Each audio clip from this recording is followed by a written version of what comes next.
water cycle. The water cycle is the movement of water as it circulates through the environment.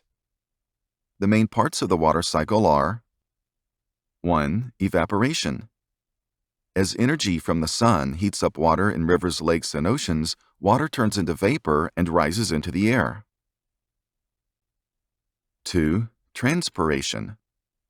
Water from soil is transported through plants and trees as part of photosynthesis. The water is released as vapor and rises into the air.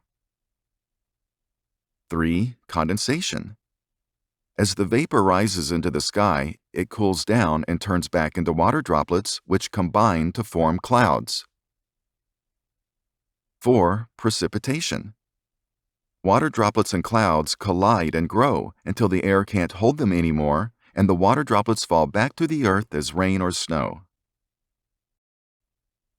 5. Collection. The precipitation is collected either on land as groundwater or back into the rivers, lakes, and oceans.